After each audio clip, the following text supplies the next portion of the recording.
Welcome back to Dad Deals. If you are a dad out there of small kids and your garage is looking like this, then you're in the right place. In this video, I'm going to give you 5 practical tips that can take your garage from looking like this to looking like this. So stay tuned. I've tried a whole bunch of stuff that didn't really work, but I'll tell you what did work and what keeps my garage looking clean while still allowing my kids to have a bunch of bikes and other outdoor toys that they can easily access. Now, before we get started, this video is sponsored by Lowe's, and everything that I share in this video is available at Lowe's. And I'll actually have a storefront link where you can purchase all this stuff. Of course, this is an affiliate link. I do earn a small commission, but it just helps support my channel at no extra cost to you. So if you're interested in any of these items, definitely check out that link in the description below and in the YouTube shopping feature, so Lowe's knows that I sent you there. All right, without further ado, let's get started. So first and foremost, the biggest problem that I was facing in my garage that you're probably facing in your garage is just the amount of bikes, scooters, and other toys that just take up all of your floor space.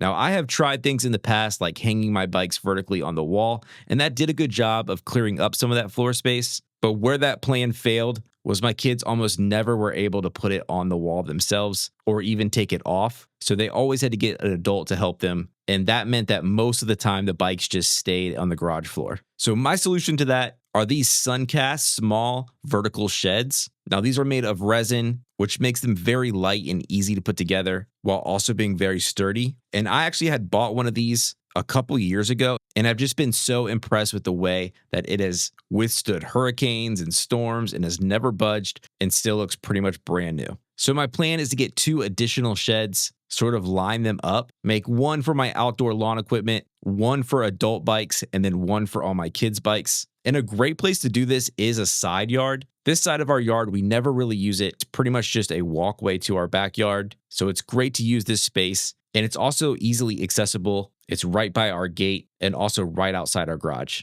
So when I put up that first initial shed, I really didn't do a good job of making a proper base, which kind of impresses me more that it stood up as well as it did. So that's the first thing I'm going to do. I'm going to put down a gravel base that's going to allow this area to drain really well and also give me a nice level surface for all 3 of these sheds. So first up, I marked the area with some marking paint. Now, obviously, you want to call 811 before you dig to make sure there's not any lines. I had already done this previously. There is a lot of lines in this area, but I'm only going to go about 6 inches deep. But check out this. I actually almost nicked the Verizon line. It was about maybe an inch under the ground, if even that. So definitely be careful. Make sure you're not going to hit any of those lines and call before you dig. All right, so the plan is to go about 6 inches down, basically just taking up the top layer of grass and the roots, and then putting down a weed barrier, lining the area with some 2x4s. I'm going to use my existing fence as the backside of that and just line the front and the left side, and then filling it all in with gravel. Now, I used this drainage stone, and it ended up working great. It was easy to compact, easy to level out, and this area drains really well. And just if you're wondering, this area took about 50 bags of these drainage rocks. Now, you can obviously choose to get them delivered, but I think getting these bags sometimes is easier. A tip on that is to order online, and then when you go and pick it up, they're usually able to bring it right out to your truck, which just saves you from having to push this all throughout the store. So I preferred to get the bags, and it worked out pretty well. Now, once you have that laid out, it's time to assemble the sheds. The sides and back wall just sort of lock into place. It also uses an easy bolt system, which are just large plastic bolts. So it makes it pretty easy. There's already pre-drilled holes in there. The longest part of assembling this is the roof. You do have to do a lot of screws with these long bars, but overall it takes about maybe an hour or less a shed. I was trying to film myself doing it, so it might be faster, but nothing too bad, nothing too hard. And I was able to do the whole thing by myself. But here it is, all finished. And what this has allowed is just all my kids' bikes can go in one of these sheds. They don't even have to hang them up. They can just put them in there, shut the door, and it is out of my way. So easy for them to access, easy for them to put away, and not taking up space in the garage. So like I said, this has been the biggest help. It is really just an unavoidable problem, in my opinion. So this is definitely my number 1 tip. All right, number 2 is to invest in a wall hanging system. Now, there are a lot of these systems out there. The one that I went with is Craftsman VersaTrack. I think it's a great middle of the road option. A big deciding factor for me was I actually had some of this stuff that I had bought almost 10 years ago. So it's been around a really long time, which I like. And there are a ton of accessories, different hooks and baskets and things like that. So that's why I went with this one. Now there's also a Cobalt K-rail system, which is a little bit cheaper. Now the downside to that is I do think they have a lot less accessories for it. And I think it's better for maybe like rakes, shovels, that kind of thing. And then on the other side, you have one from Gladiator. Now Gladiator makes a lot of great garage storage solutions. And theirs, I think it's called the Gear Wall, tends to be a higher end solution. They definitely have a lot of accessories, but in my opinion, this Craftsman VersaTrack is really not far off from it and at a better price. So I love the variety of hooks, and they are super strong. You can see here I'm hanging this Ego fan that I was finally able to get off the floor of my garage,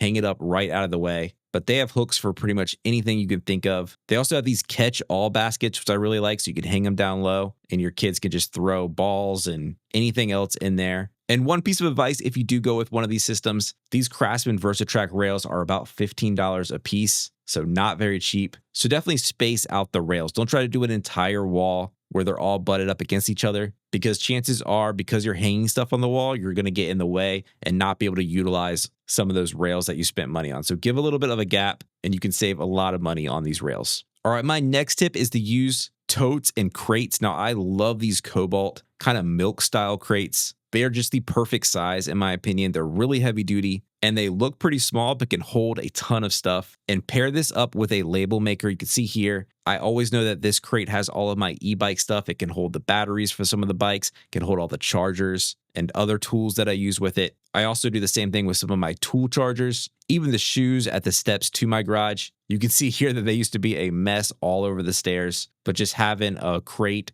or tote right next to the stairs, you just throw the shoes in, just makes them look so much neater and organized. These crates also seem to fit everywhere I want them to. I paired them up with some of these shelves from Flexi Mounts. These are super customizable, very easy to install, and really strong. You can also get ceiling mount racks, and these even fit underneath my Craftsman cabinet. So they just do a great job of hiding stuff while also being easily accessible. So I love these crates. All right, my last tip is to have everything on wheels. If you notice around my garage, that is a requirement for me, is everything's got to be on caster wheels. Now, what that allows you to do is if you're doing a project in here and you need the space, you can wheel stuff right out of the way very easily. And then also, more importantly, wheel it right back to where it was. So it just makes your space very flexible and isn't a pain to move stuff around. So all my tool benches have wheels. Anything I make for this garage has wheels, and it just allows me to put things back together very easily. All right, those are my top 5 tips. I hope this was practical advice for you guys that are facing any of the same hurdles that I am. I'm always looking for solutions to keep my garage usable and walkable while also allowing my kids to still play with the toys and bikes and stuff like that that they enjoy. So again, check out those links in the description below. Thank you to Lowe's for sponsoring this video. And as always, if you find the video helpful, please give it a like, subscribe to the channel, and I will catch you guys next time on Dad Deals.